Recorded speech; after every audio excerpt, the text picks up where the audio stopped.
there is a play coming to New York that very shortly that has me completely intrigued. And we are with the director, Alexa Kelly, and with the writer, Carol Bugge. Am I saying this wrong? I'm saying this wrong. I know I am. Bugge. Bugge. Can you tell me a little bit about Strings Attached? Did you want me to start? Yes, please. Or okay, fine. Well, it's based on a real train ride that took place on a train from Cambridge to London. Aboard that train were three physicists who were going to see Copenhagen, which is a play by Michael Frayn about physics. They were traveling from a string theory conference in Cambridge and they were on their way to London. And there was a wonderful BBC special about it called Parallel Universes. And I happened to watch that because I'm a bit of a science geek. And I just thought there were so many wonderful symmetries and coincidences about this. Three physicists on a train, and of course, a train was used very prominently by Einstein to describe the theory of relativity. He talked a lot about a moving train, the position of the observer, the movement of the train, and I thought this is too beautiful for words, and I thought I just kept thinking about it, and then I thought someone should write a play about it, and that didn't seem to be happening. So I thought, okay, fine, I'll do it. So Ale- I had to study physics for a very long time in order to write it, obviously. Alexa, how Yes. did you become involved with the play? Well, we were at a meeting that True, it's an organization, does I where know. it puts producers with the writers. And Carol was one of the writers and she was pitching her play, and I was one of the producers there. And that was actually in 2015. And that's when we first made the connection. I just thought the way she described it was beautiful. And when I got the script, I saw T.S. Eliot was mentioned quite a lot and quoted. So that had my heart right there because I love T.S. Eliot. And so we've been working on it on and off since 2015, with actually not much happening in the COVID years at all. But then we got back to it this year. So that's how we met. Just per chance on that, writer producer pitch festival or whatever you Did, want to call it. Yeah. They did called it they call it the writer Speed. producer speed date. Yes. And it And certainly is. It yeah, certainly is. Theater Resources Unlimited is the organization that that runs it, and it's really well organized. It's a very well organized event. I was very impressed. I did it, and I thought that they coached everybody beforehand, and they really had a nice lineup of producers. I was very impressed with how they did it. Oh I yeah, know they do it very well. And I've been on it several times, but Carol's play was the only one that really interested me enough to actually follow up on. I know Bob Ost and Gary Hughes very Yes, well. exactly. Yeah, Yeah. yeah, you know them? Oh yeah, they're Oh, so yeah, nice. very, very well. Yeah. Did you become part of the True Reading series? Did you go into that version first? No, Oh, no, we never did the true readings. No. oh, I'm No, sorry. We did. We went into our lab, Pulse Playwrights Lab, and right, worked right. on it, It developing it was in our lab. Yeah. the True wasn't really involved beyond that initial speed date. Then it was Alexa and her company. Yeah. Oh, okay. How did you go from writing the play to getting it produced off Broadway? Because you're at a prestigious theater. Yes. That's must be Carol you're asking, as you said. Well, I think the answer to that is Alexa Kelly. Mhm. I don't think that's the best answer I can give. Alexa, how did you do it? Well, it's been difficult, but I just felt like we didn't produce actually since 2017 we didn't produce anything, and so I just thought that it was time to get back to doing it, and if we were going to do it, I wanted to do it well and give the play, because I think it's a pretty remarkable piece of writing, and I think it's a very intriguing play. So I wanted to give it a venue and a time frame that will allow it to be seen and recognized as such. And I hope it will be. Yeah. And it was just a determination. That was all. Where there's a will, there's a way. So we all know And that. And also Alexa really has put together an amazing cast and crew, just really Yeah, Robin remarkable. Parrish, I love her.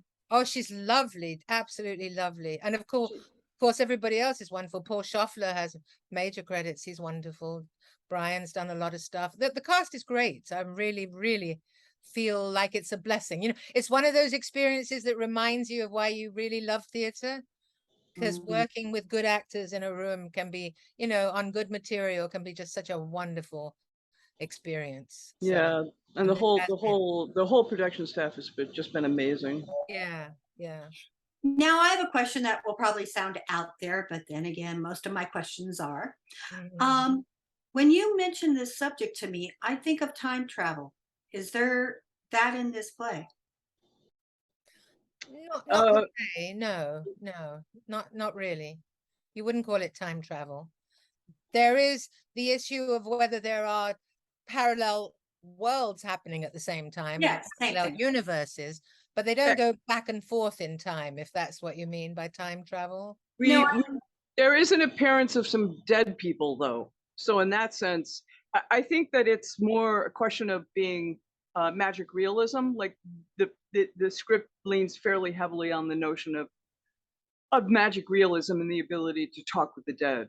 Would you say that's fair to say, Alexa? Yeah, I would say it's a magical train ride where There you you can go. meet people who don't no longer are here, and you can have experiences that are extraordinary and not part of they might be just all in the character's mind, but for us watching, they are actually happening. So I think it's a time travel in that sense, that we travel outside of reality into a magic world where things happen. no, the reason I ask this question is you're calling it magical, but I think that time happens all at the same time. I think this is why we have people with Alzheimer's and dementia, because if you've ever spent time with them, they see the past. And if you look up the names that they give you and the places that they give you, they exist. So I kind of think that life is like an elevator, and sometimes we get off on the wrong floor. And They should have added that to the script when they made Forrest Gump. That would mm, have been a lot better than a box of chocolates. exactly. But Yeah. I think I don't think that we examine this enough. And I think that if we did, maybe it would make a whole lot of sense to our world. So, plays on physicists and physics and relativity, I, I always think of this. Is that why you wrote the play? I'm definitely interested in those questions. I'm neither a believer nor a disbeliever in anything. I'm a little like Fox Mulder, if you're an X-Files fan. I want to believe, but I'm also very, very suspicious of my desire to believe. And so I actually believe in the scientific method. I believe in proof and what I can actually, prove. On the other hand, like I said, I think there's a lot of mysticism in me. There's a wannabe mystic, and I never quite got there. When I was a teenager, I used to hang around churches waiting for God to speak to me. And I didn't come from a religious family. I just was naturally interested in those issues.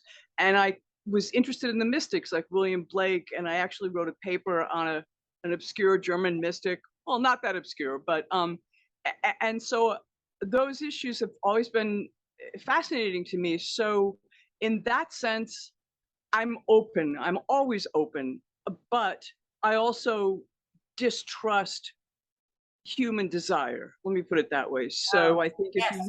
if you really want to believe something, then you will convince yourself that it's true. So what I try to do in the play is leave everything open. I mean, I think I ask more questions than I answer because I think it's facile to answer questions that I don't really think have answers. And maybe the best questions don't have answers. I mean, if we ever discovered, if we ever really found Nessie in Loch Ness, there it would be disappointing because where's the mystery anymore?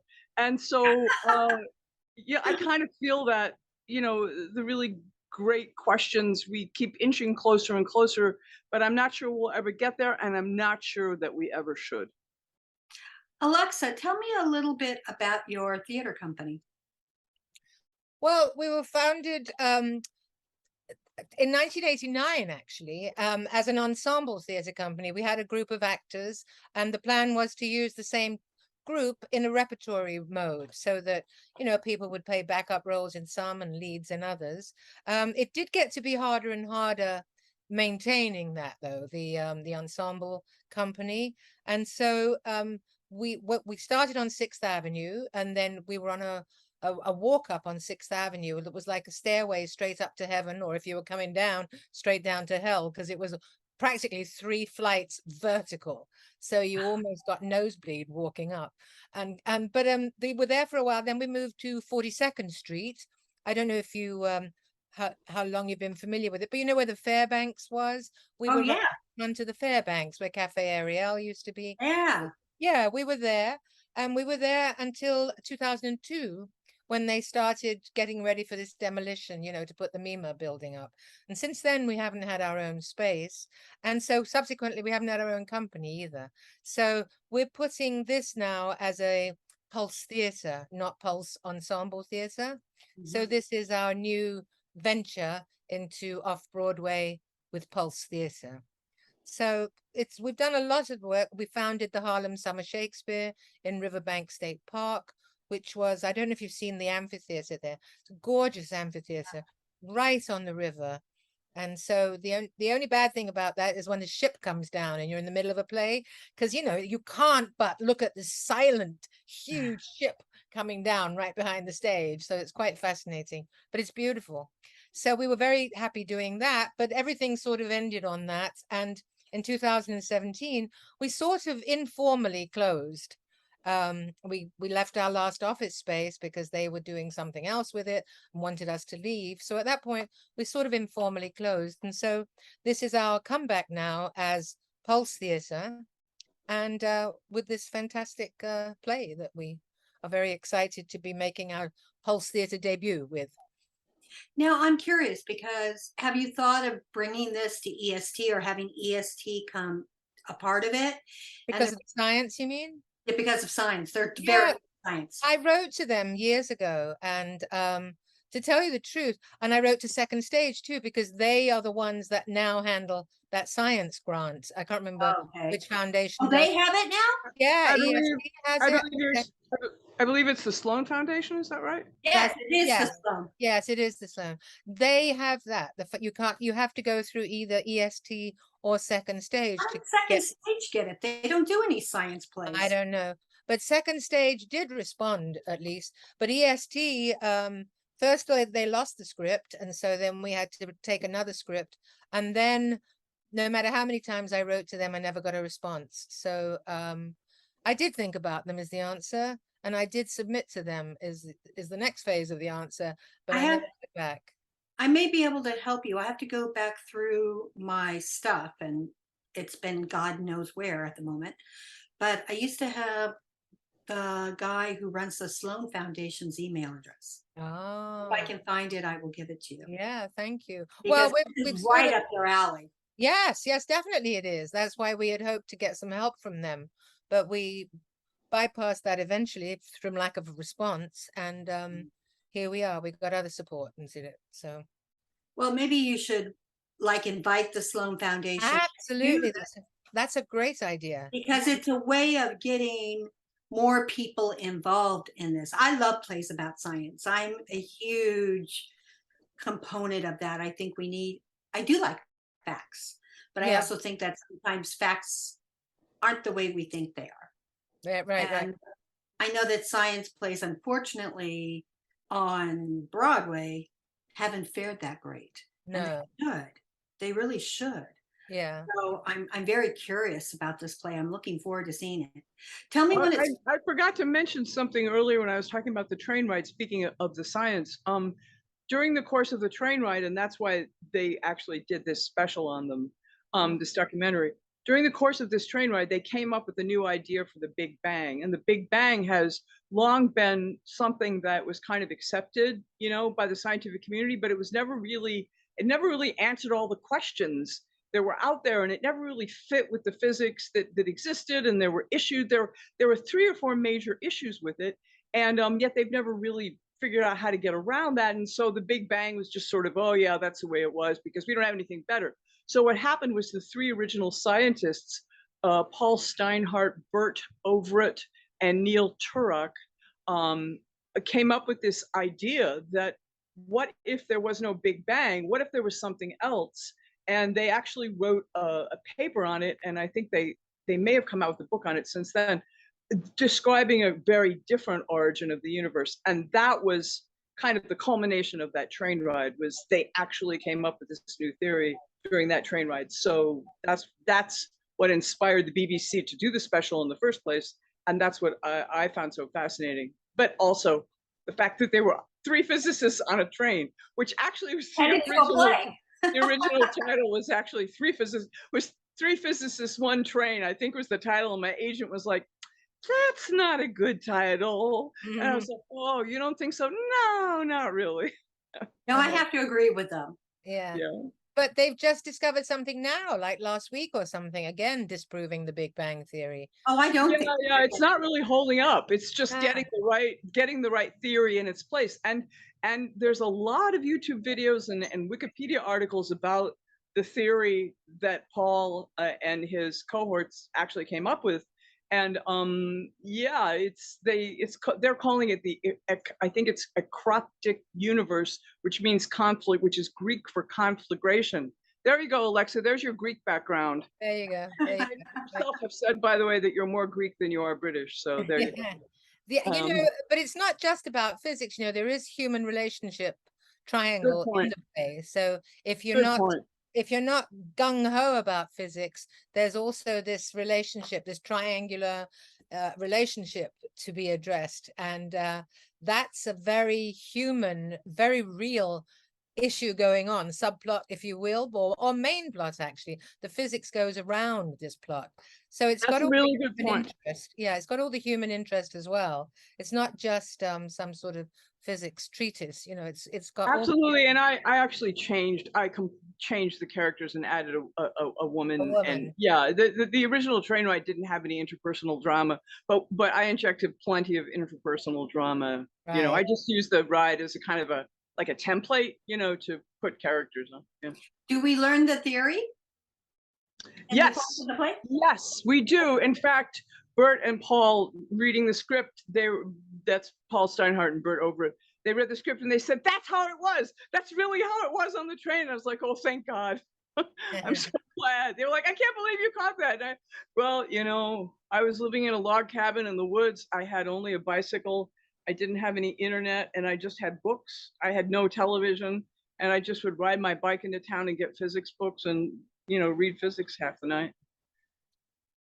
When does this play open and where? It opens on the 29th of August. Well, that's the first preview is the 29th of August. It's in Theatre Row Studios, and which is on 42nd Street between 9th and 10th. And it opens in Theatre 4. But if you just get to Theatre Row Studios, they'll guide you to which theatre. And what's the opening night? The opening night is the 8th of September. I'm looking forward to seeing this play. We're looking forward to seeing you there. Yes, thank you. It's in previews for a little while before the opening. Is that right? Yeah. It's previews the 29th of August. Yeah. Opening night is the 8th. I forget what day I'm seeing it, but I actually already signed up. Oh, that's great. Thank you. I read about this and went, oh, this is up my alley. Oh, and again, I like this.